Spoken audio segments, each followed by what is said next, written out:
Hey guys, welcome back to Real Housewives Recaps. Today we're talking Courtiers. You guys have been so amazing in the comments. I'm loving this book. I really am. There's some juicy stuff ahead and I'm excited to talk about it. And you guys have been wonderful. Keep the comments coming. I love reading your thoughts on all of this stuff. You guys provide so much more detail and I love reading your thoughts of what's going on in these crazy situations we're reading about. I'm going to give a shout out to my Patreon, patreon.com/Real Housewives Recaps. We got a lot of fun stuff going on over there. Check that out. We've been deep diving the Ellen interview where Meghan's barking and meowing and drinking out of a baby bottle. It's the most bizarre thing ever. So definitely check that out. And I'm going to give a huge thank you to my executive producers. I will be shouting you out later in this episode. But if you're interested in becoming an executive producer, definitely check out Patreon. Okay, let's get back into, ready? Courtiers. Ooh, I was even extra fancy there. I'm feeling feisty and fancy today, apparently. All right, so we pick up, some of you guys are reading along with me. We are in chapter 13, Wild About Harry. We're wrapping that one up, and we're getting into chapter 14. I'm stalling because I can't remember the name of it. Wait for it. I'm finding it. Exit plans. There it is. Okay, exit plans. So thanks for reading along with me. We're picking up on page 275. All right, Wild About Harry. So remember in the last episode we talked about Knopf. Knopf was bringing these bullying allegations to the forefront. He was involving Prince William's personal secretary and getting help for what the heck do we do with these monsters? And I say these because it was Harry too, but it was mostly Meghan, it sounds like. Yikes. Wait till we get into today's stuff, you guys. He sheds more light into the earring gate I thought Tom Bauer went deep in revenge, but there's more to that story that's interesting.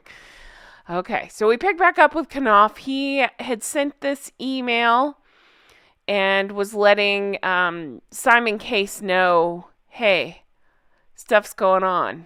Help us out. We can't deal with this crap. So Harry got wind of this complaint of the email and tried to persuade Knopf to make it go away. Now, I have to say here that Valentine is very much laying out that the Sussex's attorneys have denied this. So I feel like I need to say this. The Sussex's attorneys have denied this.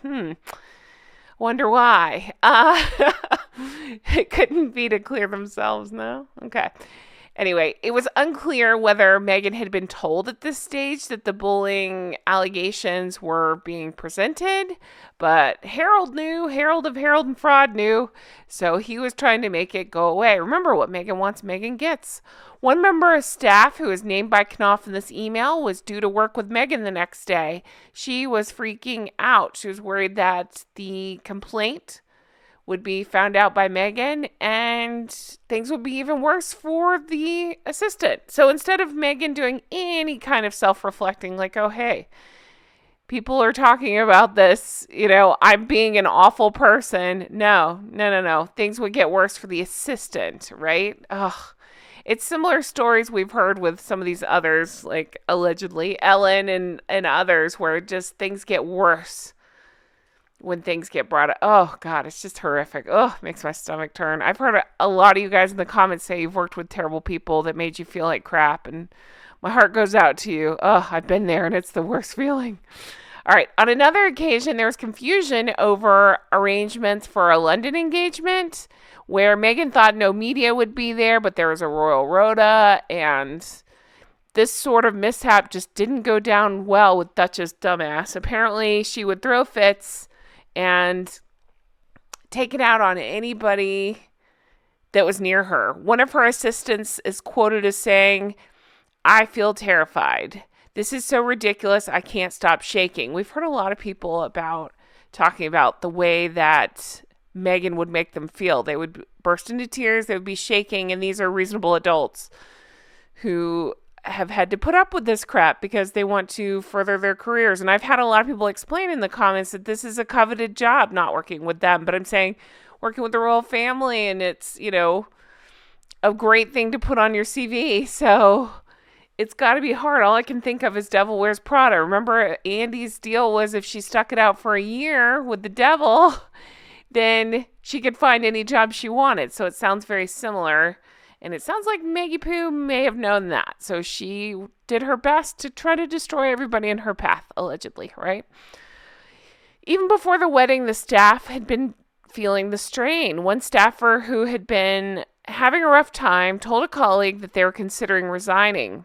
And the couple were, quote, outrageous bullies, adding, I will never trust or like them again. But they have made peace with that. So again, it sounds like they were almost wearing it as a badge of honor. That Samantha Cohen we discussed last time, who was the Queen's trusted advisor and private secretary that the Queen handpicked to help out Harry and Meghan, well, there's allegations here that she herself had been bullied. There's somebody on record saying that the Harry and Meghan treated Samantha terribly. Nothing was ever good enough. It was, quote, she didn't understand she's failing. So again, Dumb and Dumber get together and decide because their demands aren't being whatever. It sounds like they were being met. They're just looking for reasons to complain. And because of that, they decide everybody else is failing. Sounds like they're failing. How's that working out now? Let's see. Cohen was quoted as being a saint and the best organizer of royal tours that Harry and Meghan had known. So the lawyers for Harry and Meghan, of course, went on to deny this. They denied that Cohen had been bullied and said the couple were, quote, always grateful for her support and dedication. I mean, Valentine's going out of his way to say this over and over, so that's why I have to read that in there. But I'm telling you, it doesn't make sense. It doesn't make sense that all these people have the same story and were willing to go on record like Knopf did, and yet it's being dismissed as, no, everybody's great. No, it's all misunderstanding. Meanwhile, they were on that South Pacific tour, remember? They were going to Fiji and Australia and all these different places, right? So the book goes into how the tour was actually going well, and that's something Bauer talked about. The tour went well, which actually seemingly fed more into their egos. So things were getting worse behind the scenes, it sounds like. So Meghan, was giving these informal approaches to royal visits, and it was becoming a hit with the Australian public. Australians, chime in here. I have a lot of you guys in my comments. Do you remember this tour? Did you feel like that was the case? Is this all fluffy bullshit? Let me know. Behind the scenes, however, it was a completely different story. Although she loves the attention, Meghan failed to understand the point of all these walkabouts. In my brain, I started laughing, thinking, remember that whole bullshit? I didn't even know what a walkabout was. The name kind of gives away what it is. Shaking hands with countless strangers. So according to members of staff, she was heard on at least one occasion saying the famous quote, ready? I can't believe I'm not getting paid for this. Oh my God, you entitled, ungrateful bitch. You are being paid for this. Your whole life is paid for. You're still using the title, so you're still being paid for this. So shut up and do your job. Let's see here. More than once, staff felt like they were being treated harshly.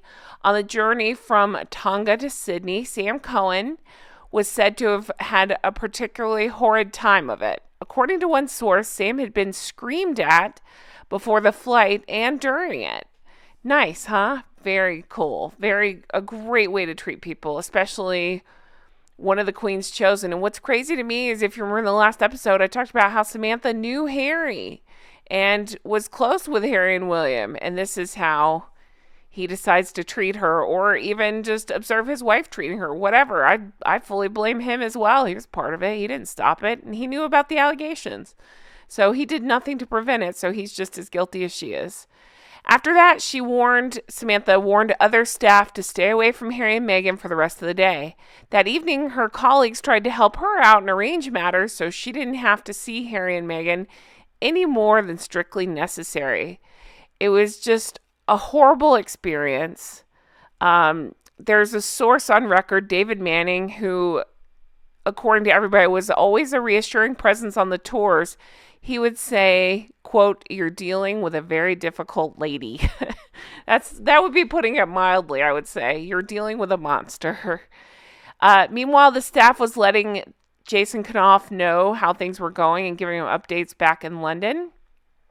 So the Times ended up running this story about Meghan's horrid Meghan, you know what I mean, Meghan's alleged bullying, and a spokesman for the Sussexes said that this is the part that truly makes me sick. The spokesman said that they were, quote, victims of a calculated smear campaign based on misleading and harmful misinformation. Nothing is ever their fault. They can't admit that they were being total assholes and monsters. They have to go to whatever ism they want to use, right? The staff's being racist. They're not used to her being American. That was something we talked about in the last episode. She was the target of bullying herself, so she couldn't possibly be the bully. Interesting. Heard this before. The couple's lawyers denied that Meghan bullied. You know the drill. Okay. So Valentine very astutely points out, well, they used this excuse, right? That, Buckingham Palace peddled out this false narrative and, it was interesting timing. But Valentine points out, what would the palace benefit by peddling this out? They didn't emerge smelling like roses, right? It wasn't a good story or a look for them as well. So why on earth would they roll this out? What could they possibly gain? Nothing. Who's gaining from saying this narrative? Oh, look at that, Harry and Meghan. Okay, let's get into the juicy stuff. Those earrings. After the first leg of their tour in Australia, Harry and Meghan spent 48 hours in Fiji. That first night, they attended a state dinner hosted by the president, I won't even try to say his name, in the capital, Suava. I hope I'm saying that right. For the occasion, the Duchess wore a Fijian blue caped evening gown and an eye-catching pair of diamond earrings. So when asked by the press about them, Kensington Palace said that they had been loaned, but refused to say from whom. And this struck reporters kind of strange. Usually they would volunteer more information than this. The reasons for this reticence would not be apparent until more than 2 years later. And apparently, as Valentine Low himself revealed, that the earrings had been a gift from, it's Crown Prince of Saudi Arabia, Mohammed bin Salman, I believe is how you say his name. Okay, I talked about him in the revenge stuff. In a nutshell, he was being accused of some horrible things, including taking out a Saudi journalist, Jamal, I cannot say his last name. But anyway, he did some awful, awful things, right? And these were a wedding gift to Meghan. The point that they were giving, there was nothing controversial about the gift. However, on the 2nd of October, that's when the taking out happened. If you'll excuse my YouTube, you have to talk like that. Anyway, that's when it was believed that the journalist writing about him was taken out. And as early as October 12th, 4 days before the start of this tour, the Times was reporting on it. And that suspicions were growing that he had personally ordered the taking out of the journalists. Well, October 20th, 3 days before this dinner in Fiji, Saudi Arabia admitted that the officials were responsible for the journalists taking out. Okay. So what's interesting here is, do you remember when she gave that obnoxious speech about, I only read The Economist, whatever bullshit she was peddling, instead of saying, I just look at Twitter. Anyway, she talked about reading The Economist, right? Well, guess what? Between mid-October and early November, The Economist ran at least 2 articles examining the role that the guy who gave her the earrings had in the murder of the journalist. It's interesting because she had previously shown public advocacy for women's rights in Saudi Arabia, and yet she wore these earrings. So she herself, supposedly, according to the book, had told her handlers that they were borrowed from the jeweler. Is it Chopard? Yeah, I'm really fancy, so I know all these fancy words. So Valentine's explaining it's presumed that Meghan told her handlers this is where the jewelry came from. So even if this Fiji thing was an accident, let me tell you what went on to happen from here. So not long after, she ended up, it was 14th of November, she ended up wearing these, it was 3 weeks after Fiji, to Prince Charles, well, now King Charles, 70th birthday party at Buckingham Palace. And at the time, Samantha Cohen still thought that these were on loan by Chopard. And some of the others started to know the truth at this point. When they had first appeared in the media after the Fiji dinner, staff in London started to notice, oh, hey, those might be controversial, right? And they alerted Kensington Palace.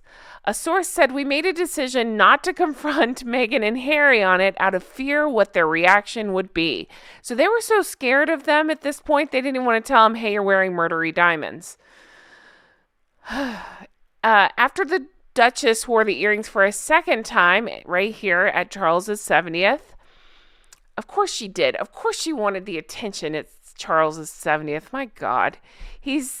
They alerted Prince Harry.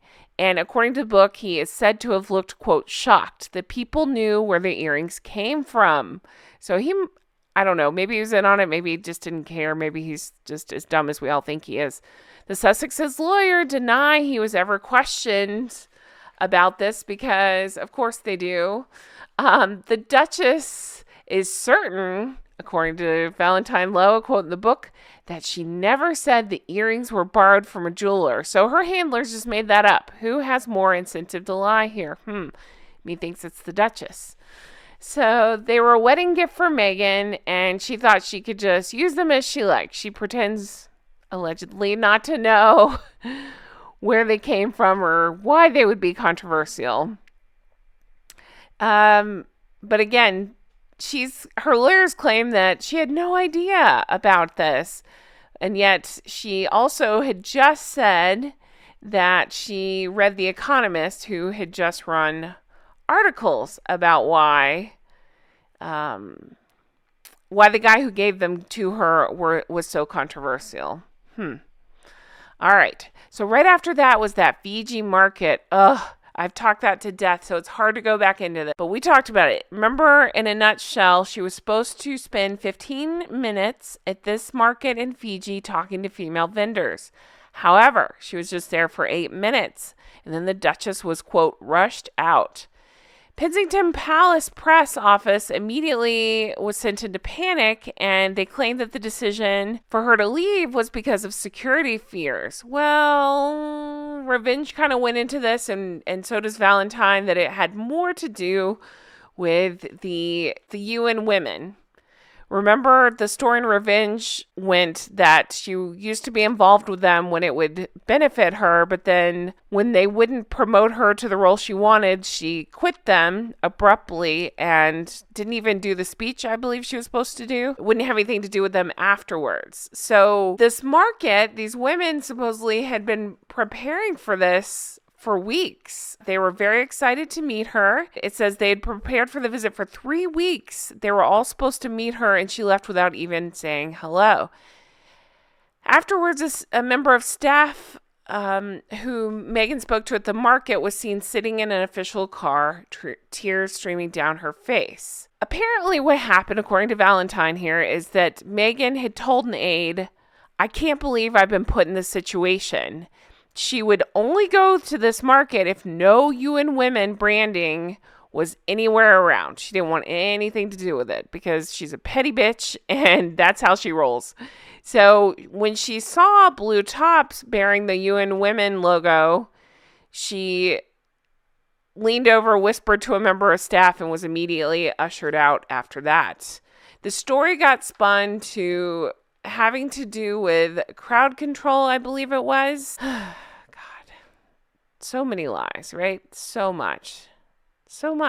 Everything is spun to be a convenient story for them. She can do no wrong whatsoever. It couldn't be that she's a horrible bitch that carries around a list of people she hates, right?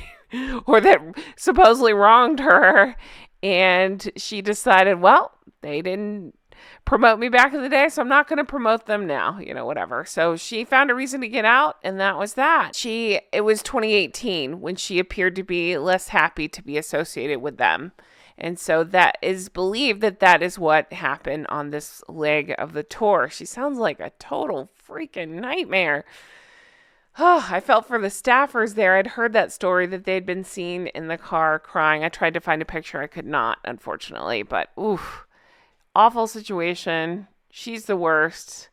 I go back and forth who I can't stand more, and it does alternate. Sometimes it's Harry, but I don't know. I got to give it to Meghan. She seems like she's the worst, and it seems like Harry's too dumb to realize what's going on, so he just kind of goes along with it. And I'm not letting him off the hook. He sucks too. But I'm just saying, I go back and forth with who's the worst. Ugh, it's a hard one. So that's it for Chapter 13. We're going to move on to Chapter 14, Exit Plans. I'm really enjoying this book, if I haven't said that a million times, but it's really juicy. Anyway, guys, thanks for being here. If you want to further support the show, check out patreon.com/Real Housewives Recaps, where you can become an executive producer. And I want to thank my executive producers for all the support. So I want to shout out and say a big thank you to Kristen, to Linda, thank you, Melissa, thank you, Paige, thank you, Teresa, thank you to Mary, thank you, Amy, thank you, Mr. K, thank you to Kay, thank you, Shauna, thank you, Brenda, thank you, Aaron and Frank, thank you, Kristen. Thank you, Ann M. Thank you, Amanda. Thank you, Ann H. Thank you, Karen. Thank you, Corey. Thank you, Kay King. Thank you, Glynis. Thank you, Karen. Thank you, Dewey. Thank you, Patty. Thank you, Adair.